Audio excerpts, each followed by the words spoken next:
Oke teman-teman, selamat datang di Aula Universitas Muhammadiyah. Memangnya apa bedanya Universitas Muhammadiyah dengan Unwira? Nggak ada bedanya. Karena dua-duanya dikepung oleh dua monster tadi, birokrasi dan korporasi.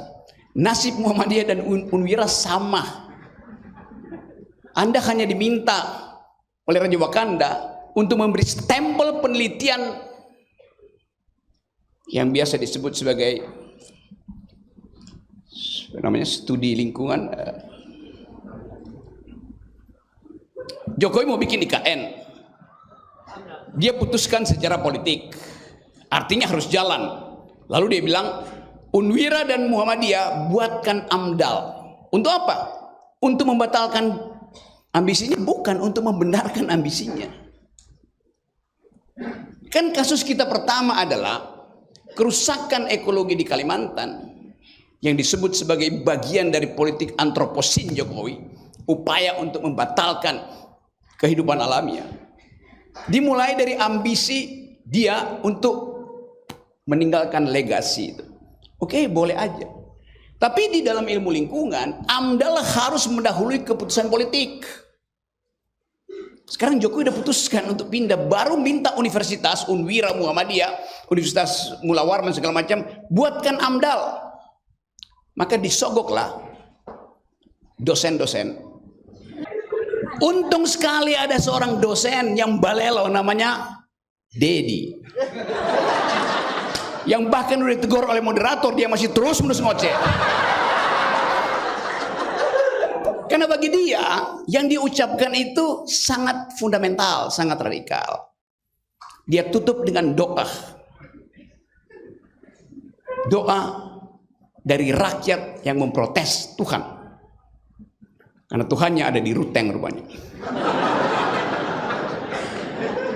Disitulah berguna doa itu. Doa untuk memastikan bahwa universitas wajib mengikuti suara rakyat. Namanya Unwira. Universitas wajib ikut suara rakyat.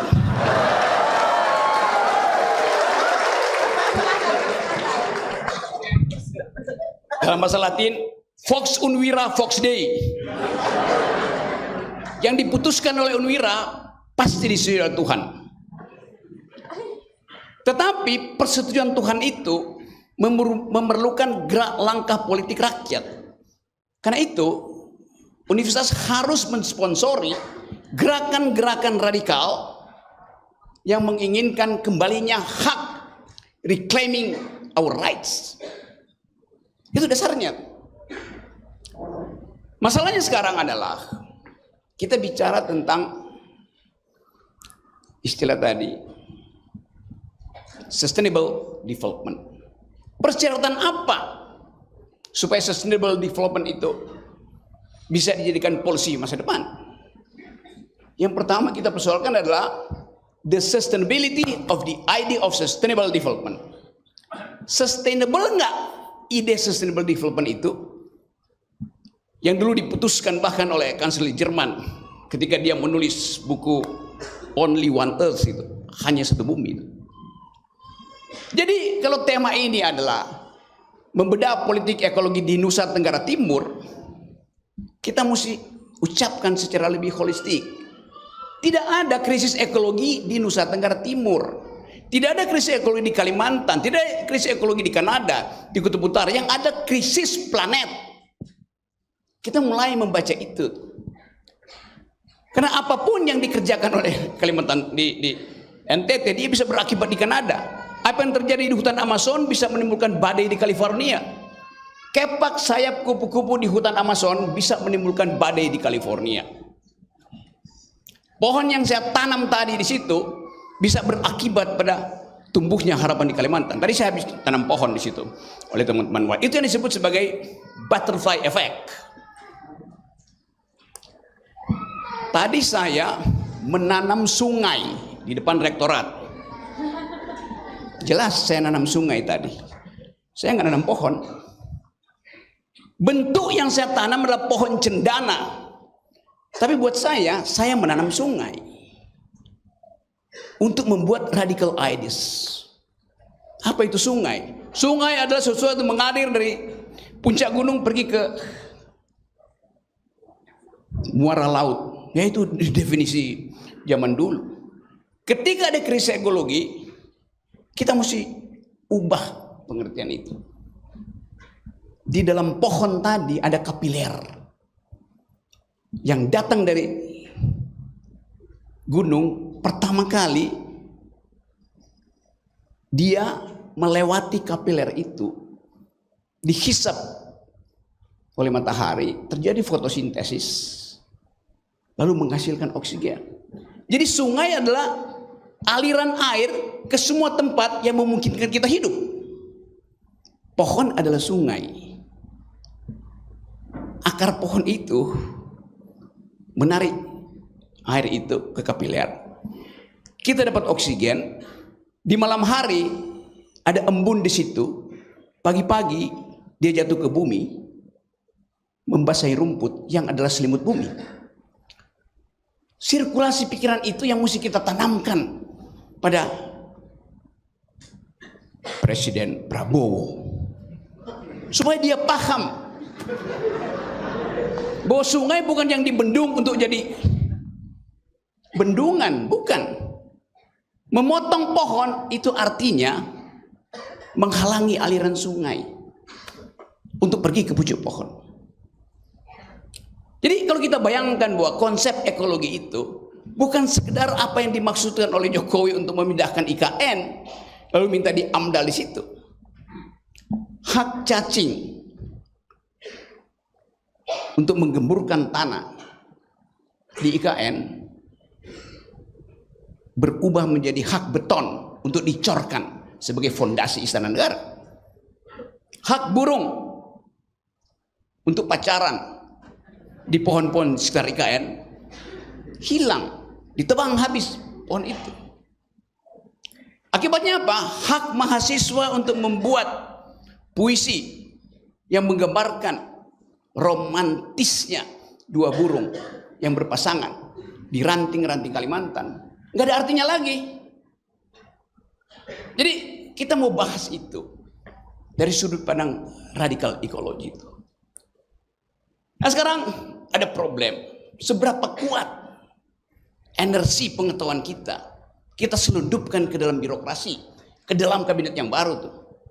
Yang diterangkan oleh Pak Dedi tadi, mestinya yang dengar itu bukan kita, yang mestinya yang dengar itu adalah AHY. Calon Menteri BPN. Mesti yang tinggal itu adalah Ibu Menteri Kehutanan dari Nasdem. Ibu siapa namanya? Siti Nurbayat. Tanah di Indonesia itu dimiliki oleh dua partai itu. Tanah kehutanan dimiliki oleh Nasdem, tanah non kehutanan diatur oleh Demokrat. Coba Anda bayangkan absurditas, kita bicara tentang ekologi, tetapi pengendalian ekologi itu ditentukan oleh kepentingan dua partai itu aja. Jadi di Jakarta ada kesibukan untuk menyusun kabinet. Isinya apa? Tukar tambah ekonomi, bukan tukar tambah ekologi. Jadi dari awal kita bisa bayangkan kerusakan ekologi kita akan menjadi-jadi di era berikutnya. Karena nggak ada menteri yang diangkat secara volunteer oleh kekuasaan politik. Prabowo misalnya angkat, Dedi adalah menteri apa namanya, ketua BPN, Grace menteri kehutanan. Tapi apa kapasitas dia, apa kapasitasmu?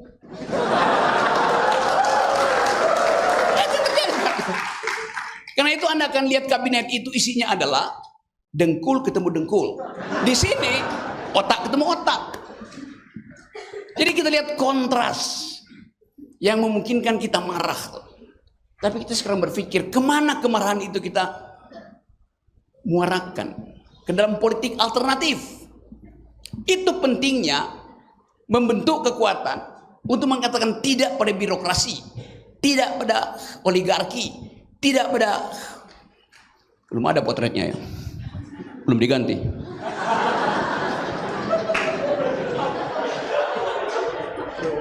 Kan saya bayangkan seluruh proposal kita hari ini dibuatkan executive summary 4 halaman, lalu kita serahkan pada seseorang yang akan mengganti orang itu. Mampu nggak dia berpikir tentang itu? That's our point. Kita mau hadiahkan apa pada kabinet berikutnya? Kalau yang dicerna di kepala mereka ada bagaimana APBN itu dibagi habis ke Banggar, badan anggaran, yang siap partai politik. Jadi krisis itu, krisis yang akan memungkinkan kita frustrasi ke depan. Saya nggak tahu berapa banyak kalian di sini yang ikut nyoblos. Saya udah 2 kali golput. Saya nggak percaya. 2019 kampanye persaingan antara Prabowo dan Jokowi. Satu waktu saya dengar kampanye Pak Jokowi. Kata Pak Jokowi, saya akan mencetak 20 juta hektar sawah. Oke. Pak Prabowo dengan cerdas menghalangi jalan pikiran itu. Dia bilang begini, Anda Pak Jokowi mau bikin sawah 20 juta hektar, airnya dari mana? Lalu Prabowo bilang, saya akan membangun 20 dam besar di Indonesia. Oke. Terjadi kompromi yang tidak disengaja di situ. Dua-dua nggak saling tahu. Lalu satu kali wartawan tanya ke saya, bagaimana pendapat Pak Rocky tentang soal itu? Saya bilang, saya tinggal di lahan 800 meter di rumah saya itu di Sentul, di ketinggian kira-kira 700 meter. Suhunya sangat enak, saya nggak perlu AC itu. Kalau malam hari suhunya bisa turun sampai 19-20 derajat Celcius. Itu suhu kamar pengantin.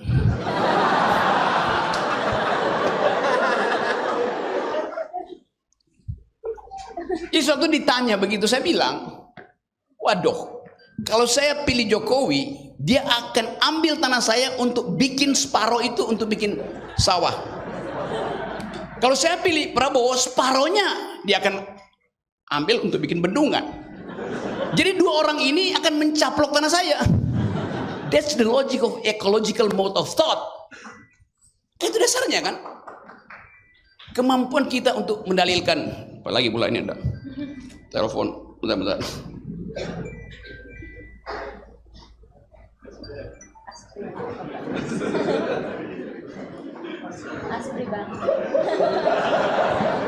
Prabowo nelpon disuruh Jokowi.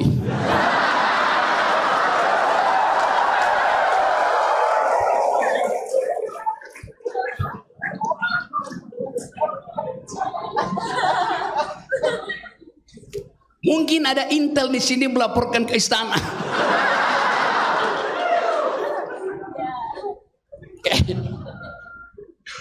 Saya lanjut ya.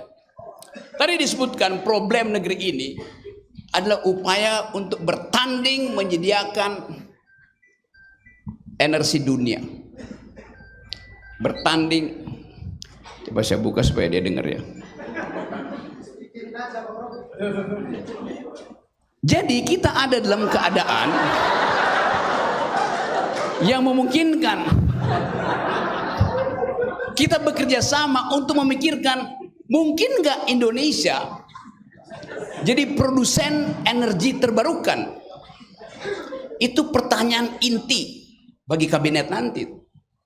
Saya kasih ilustrasi singkat tentang recent political issues di tingkat global. Ada yang dari jurusan hubungan internasional di sini. Saya pengen belajar politik internasional. Grace belajar. Ada. Oke, semester berapa kamu? Ya. Universitas Pelita Harapan, jurusan Hubungan Internasional. Semester berapa? Oke, sudah selesai. Selama kamu kuliah, kamu berlangganan nggak majalah semacam Foreign Policy? Ya. Apa? Oke, saya anggap aja saya dengar walaupun saya nggak tahu apa isinya. 2 minggu lalu, majalah Foreign Policy, majalah yang menganalisis gejala ekonomi, politik, security, ideologi dunia, tiba-tiba di majalah itu ada tulisan Luhut Binsar Panjaitan. Biasanya saya berlangganan majalah itu dari zaman mahasiswa karena saya sekolah pertama Fakultas Teknik. Sekolah kedua Fakultas Hubungan Internasional. Lalu banyak sekolah lagi tuh. Terakhir sekolah filsafat. Di majalah itu Pak Luhut Binsar Panjaitan menulis satu artikel yang sangat kontroversial. Dia bilang begini. EV Amerika, apa namanya, electronic vehicle, mobil listrik hanya akan tergantung pada nikel Indonesia. Kami Indonesia menyodorkan kerjasama soal nikel tergantung pada Amerika. Kalau Anda sekarang saya tafsirkan sedikit mengancam artikel itu. Kalau Anda tidak mau, konsekuensinya Anda tanggung. Intinya begitu artikel itu. Mungkin 3-4 halaman. Agak aneh buat saya. Karena foreign affairs itu adalah memuat hasil kajian akademik. Sementara Pak Luhut Binsar Panjaitan bukan rektor Unwira. Bukan seorang akademisi, tapi seorang politisi. Jadi pertanyaan pertama, bagaimana mungkin artikel itu tiba di Foreign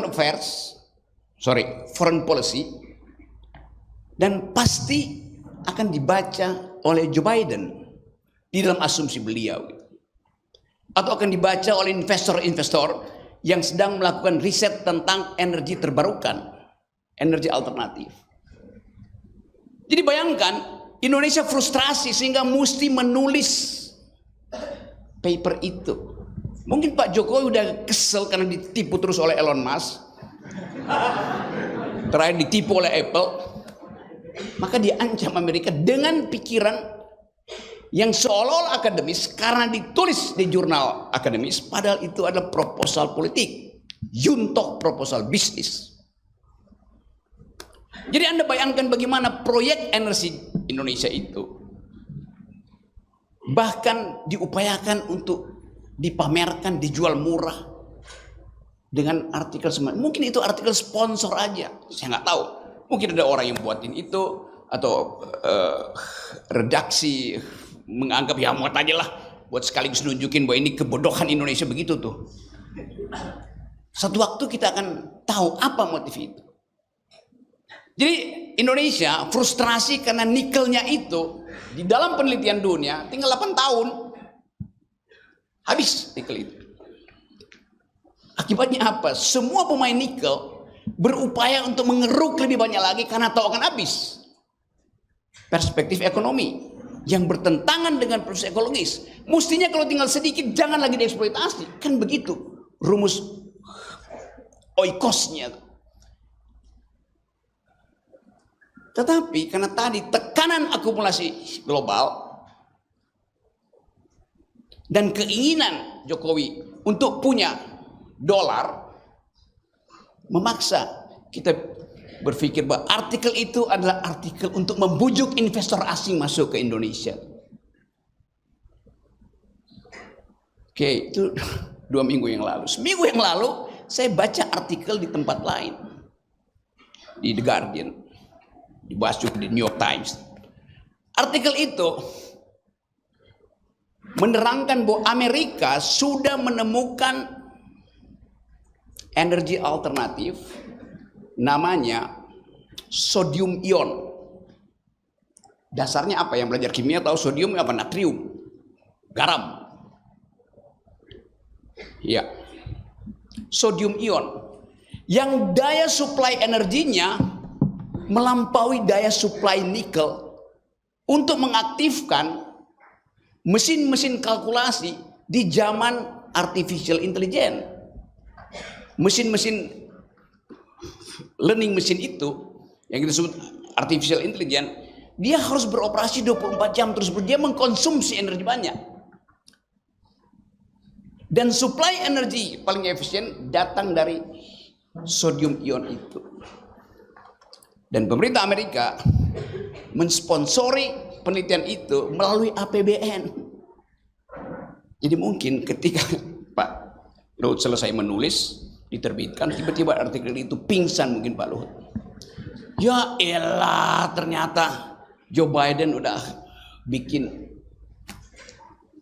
menemukan energi baru.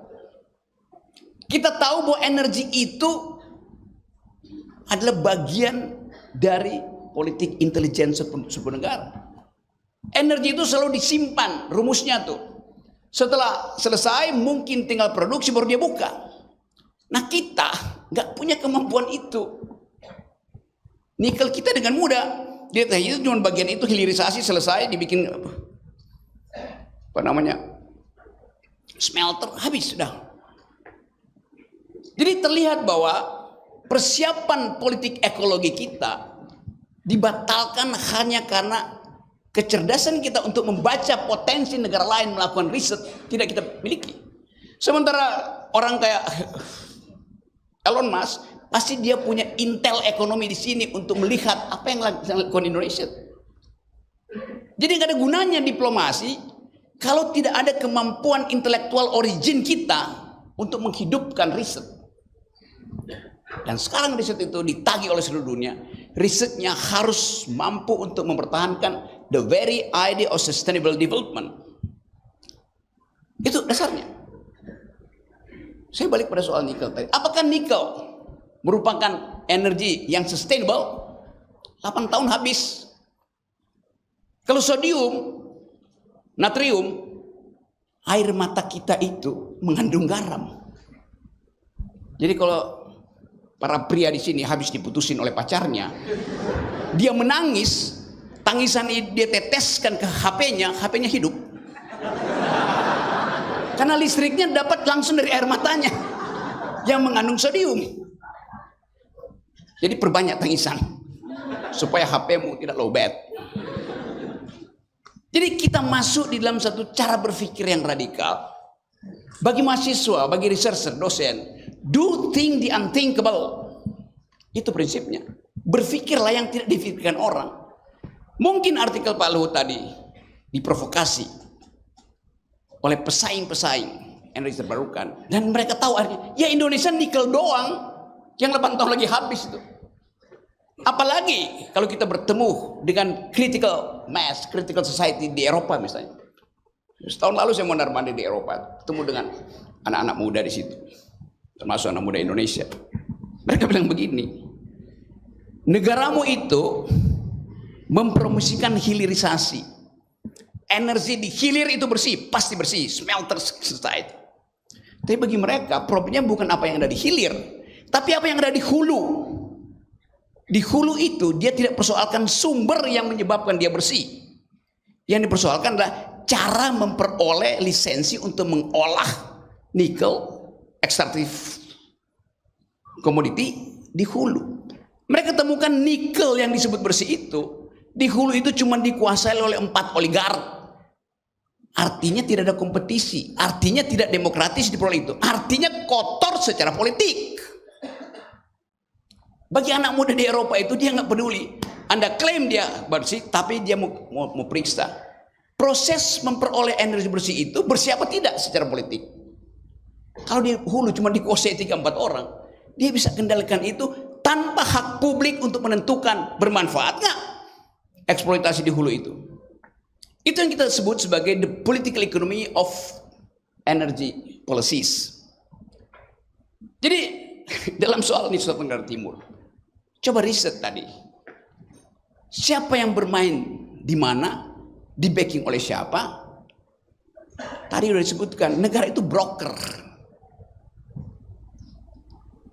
Jadi sekali lagi, saya terangkan itu sebagai satu upaya untuk membuka pikiran bahwa nasib NTT itu juga nasib planet. Maka berpikir di tingkat planetarium itu, itulah kemampuan akademisi kita.